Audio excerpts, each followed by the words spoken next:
For nearly 30 years, I've been involved in green development around the world. Never once have I ceased to be amazed by what's happening in China. China has become a global leader in environmental protection. I've always asked myself, how did China do this? What did China do right? To find answers to these questions, I will embark on a journey of discovery. I will meet old and new locals who lived through China's green transformation. 以前我们开石矿买石头，现在我们叫买分解。他说你保护生态，其实就是发展生产力。 Are you happy to be here? Yes, I'm basically satisfied with my life here. I will look at marine waste being recycled. Are all these items made from ocean plastics? Of course. Watch bamboo shoots fuel a booming industry. Is there anything you cannot make from bamboo? Yeah, almost everything. Everything? Yeah. And join volunteers cleaning the beautiful West Lake. 保护西湖没有时间表。 It's quite heavy, but it's okay. My final stop is Shanglong's green power bank, a marvel of clean energy storage, driving Zhejiang's sustainable future. Oh, wow, that's fantastic. What truth do these stories reveal about China's environmental governance? Who are the everyday heroes that have brought about China's green transformation? I'm Solheim, and here it begins, my China quest.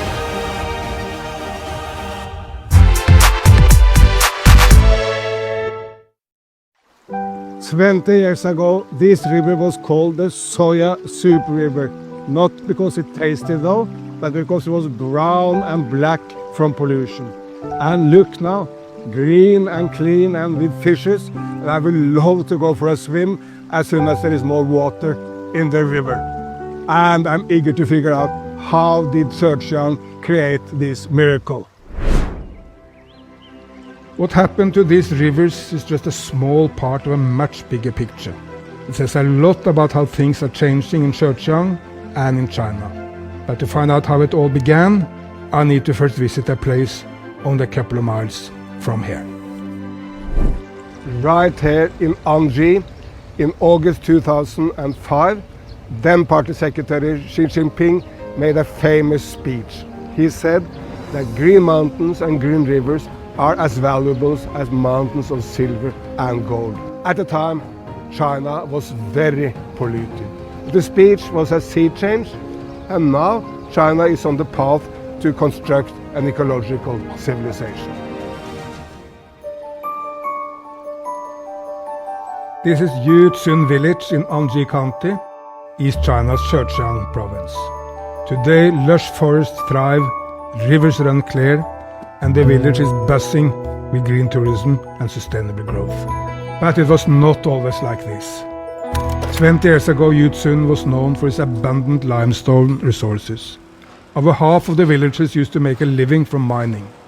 As a result, the village was shrouded in dust from constant mining. Forest and vegetation were badly damaged. Stones like this provided the income for the people living here. But of course, the price was the environment. The air was toxic, the rivers were black, and it was dangerous work for the miners with a big hazard to their health. So in 2005, the Yu village decided to close down all the mines. But that transition was not easy.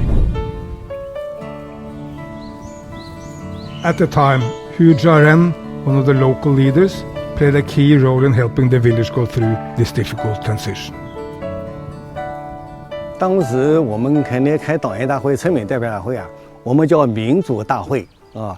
当时我们开会的时候呢，可能要表决通过，就是我们开始要把水泥厂要关掉了。当时我们环境带来大面积的破坏，人都有了，身体不好了，这个钱再来干嘛用 Are people now happy for the change? 当时这个变化，老百姓都是肯定有想法。当时呢，自己没车路，但是我们有村委会，我们统一引导，我们到外面去考察，考察回来以后呢，引导他们，开拖拉机的外面跑运输，他们出门在外打工也好，做生意也好。现在我们的老百姓啊，就这个一个转型啊，一个过程。外地人到一城打工啊，但是很多了，我们都当老板了。So it was both environment and economic progress for the people here. 习总书记啊，在05年来的时候呢，我们就这个时候就矿山已经关停了嘛。这个时候呢，我们把矿山关停，发展凶险经济嘛。以前我们开石矿卖石头，现在我们整个宜春搞旅游，现在我们叫买风景，就是一个崭新的。现在宜春是世界旅游乡村了，世界各地的人都来宜春了，那我们的集体收入肯定高了。From selling stones to now selling the scenery was the story behind this stunning transformation. I met Panchun Lin, a former tractor driver in the mines, who opened Yutsun's first guest house in 2005. Can you tell me a little bit more about how you made the decision to change from the mines to running a homestay? 05年之前，这边生意啊比较难，但05年习总书记提出了绿水青山，就是金山银山以后，渔村的生意开始直线上升，来安吉的游客也越来越多。我觉得我这里开农家乐位置啊，在安吉县比较中心，我相信这里会有客人。And then in 2020 you had a very famous visitor here, which was President Xi himself. So what did he tell you? 在这个院子里面，他说让我们保护好生态。他说你保护生态，其实就是发展生产力。保护生态的同时，生态也会回馈大家。In these 20 years since you started the homestay and since the transformation of Anji started, what's the main change? 我们以前是满天粉尘，河里面污水横流，山上的竹林打得横七竖八，还要会孤死。渔村当时都是年纪大的人，没有年轻人愿意留下来。但现在不同了，现在我们的山变绿了，天变蓝了，再一个我们也变化了。我们以前是一个矿工，但我现在是一个小老板，是个企业经营者，还带着一帮同事一起在奋斗。05年的时候，我们的人均收入只有7、8千块钱，现在我们的人均收入7.4万。以前我们都是矮矮的2层楼，你看现在家家户户住小别墅，还有每户人家家里都有小汽车，多的人家里有好几台。With this change, this transformation of Anji, younger people are attracted and coming here?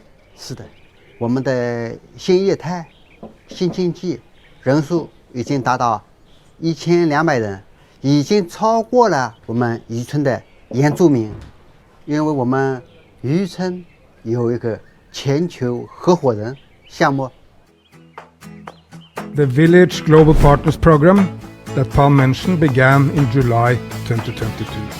Since then, dozens of projects are taking root here, covering everything from culture to technology. More than 1,000 young people from across China and abroad have come to live and work in the village. One of them is Shuo Li. Inspired by Yutsun's scenic cycling trails, she left her well-paid job in Shanghai to start a countryside cycling club. Careful. Turn right. You okay? Yeah. Are you happy to be here? I think happy. Yeah. I'm basically satisfied with my life here. So, how do you feel here? Oh, I like it. I love this very much. Today is a beautiful day. So, perfect temperature, not too cold, not too hot, sun is shining. This mountain is called Long Dragon. Long Dragon? It's Okay. 1,100 meters high. Okay. Numerous villages in China. Why did you come to Anji? I think for Anji, the location is a primary reason, or the location is crucial because it's close enough to Shanghai, Hangzhou, and the other cities in East China. You can come by high-speed train from Shanghai. It takes only like 1 hour or 2 hours. So if you come by car, it takes only 3 hours. So that will allow you to have a very nice weekend in Anji. And besides, I think the natural resources is the most important reason. Because here, I think you know, Anji is the birthplace for the two mountain theory. Mm-hmm. What is the theory? The green mountains and the clear waters are as valuable as gold and silver. Yeah. It's true that the environment is very good, and the nature, the air quality, and everything here is perfect for a cyclist. And then besides that, I mean, for cycling, the biggest attraction lies in the mountains. You can see the roads, the paths, in the forests, in bamboo forests. How do you attract people to come here? I think it's a very good question. For the last year, I put a lot of effort in discovering the cycling route in this area. Because I think the more cycling routes, the more cyclists will come.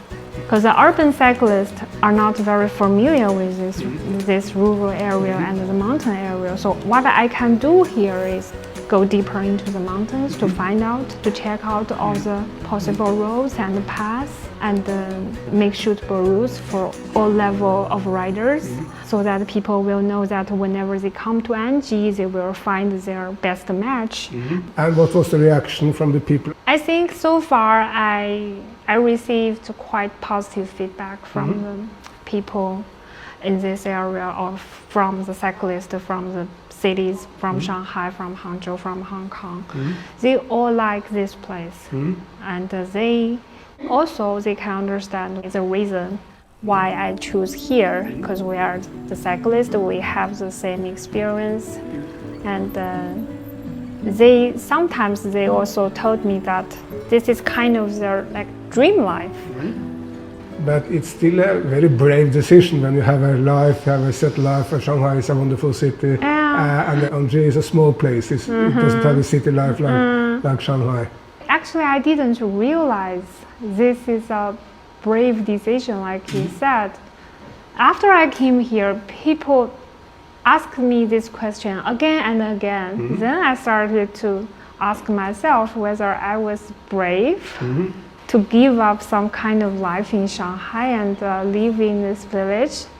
But I think for me it's like a natural choice, because I always wanted, even when I live in Shanghai, I wanted to have a rural life which has deeper connection with the nature, daily connection with the mountains. So I think it's kind of core from my heart. I hope for me it's a good choice or right choice, because I always wanted to create a new lifestyle which I can immerse myself every day into nature. So I hope this would be a right choice even after 5 or 10 years when I think back of this experience. 我们把这个颜色分类一下。 Like this, yeah?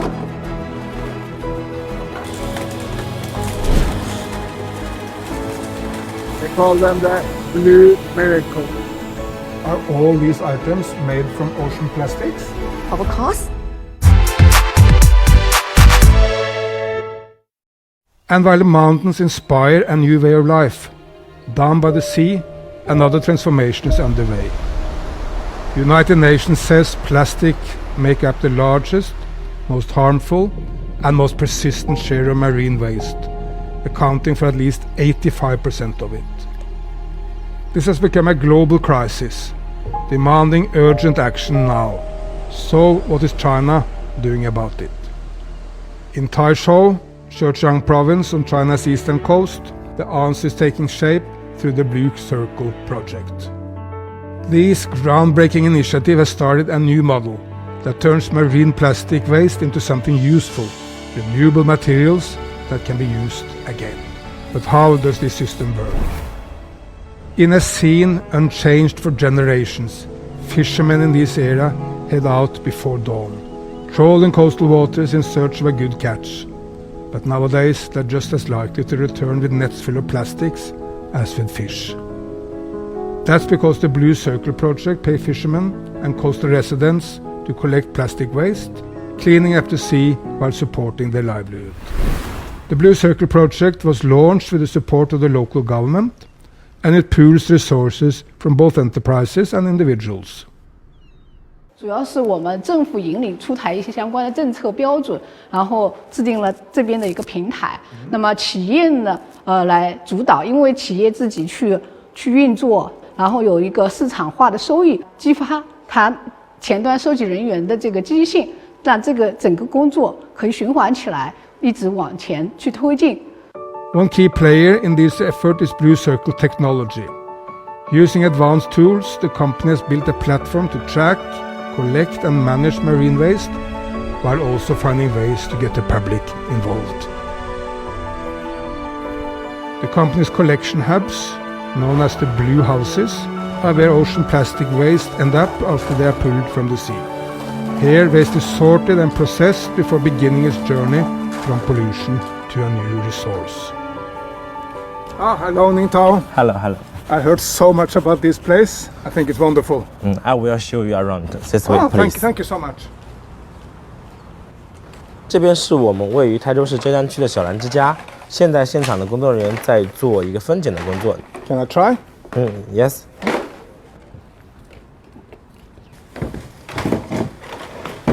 So, how do you actually sort out these bottles? 我们把这个颜色分类一下，那这有颜色的放在这里，没有颜色的放在这里。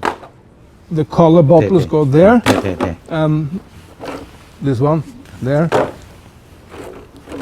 This one 对。here. Even if it's red. 这个它通过机器挡了，它自动浮出来了。So when the fishermen bring in all these bottles, how much money do they actually get? 海洋的收过来2块一斤，我们当地的收过来是7-8毛一斤。Okay, that's quite a difference. 对。So let's continue working. I'll help you.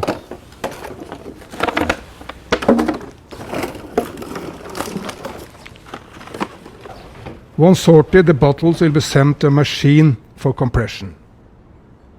Eric， 您可以往里面倒。Okay. Yes.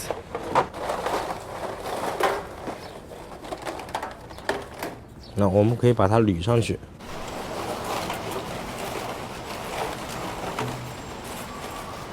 So how does it work, this machine? 你是通过这个压。 This one? Okay.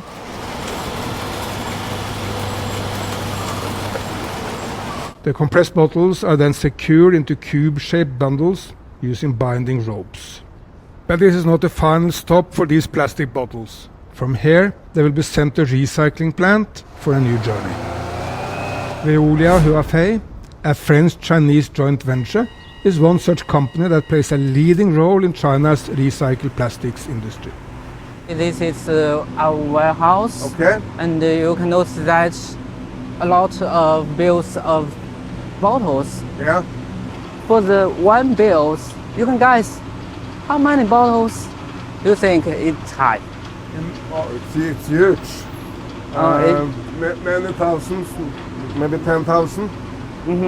That is much small. And for one bills, it have almost 40 to 60,000 bottles. Oh gosh, it's a lot.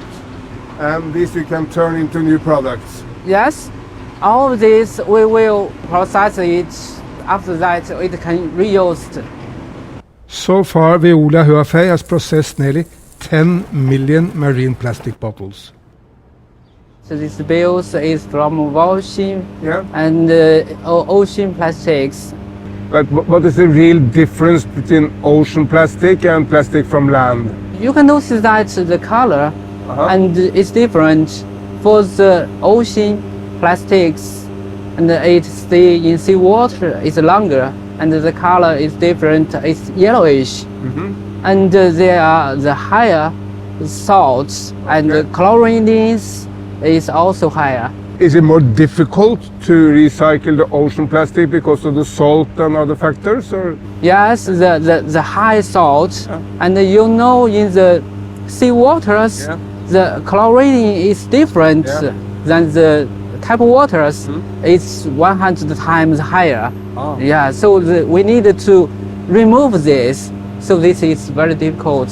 We need the world trade system to do this.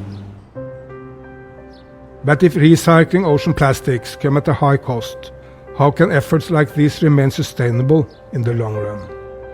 越来越多的那个消费者其实愿意以更高的价格来为我们的海洋环保买单，也有非常多的那个企业愿意投入更多的那个成本来去做海洋的保护，来践行自己的 ESG， 所以他们也愿意以高于我们这个新生的这个塑料的价格来采购我们的海洋塑料。所以说这个从那个商业上是完全没有问题的。Back in the recycling plant, marine plastic waste undergoes a series of processes, including crushing, cleaning, melting, and pelletization. The bottles have come a long way from the ocean. Now they're turned into these cute small diamonds. They call them the blue miracle.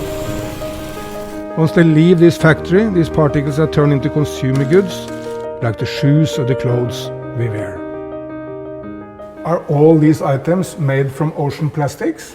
Of course, you can see this story is made from the fishing ropes. Oh, wow. Yeah. Wow. It's really impressive. It's such a horrible pollution, so that's great. Yeah, and also these chairs.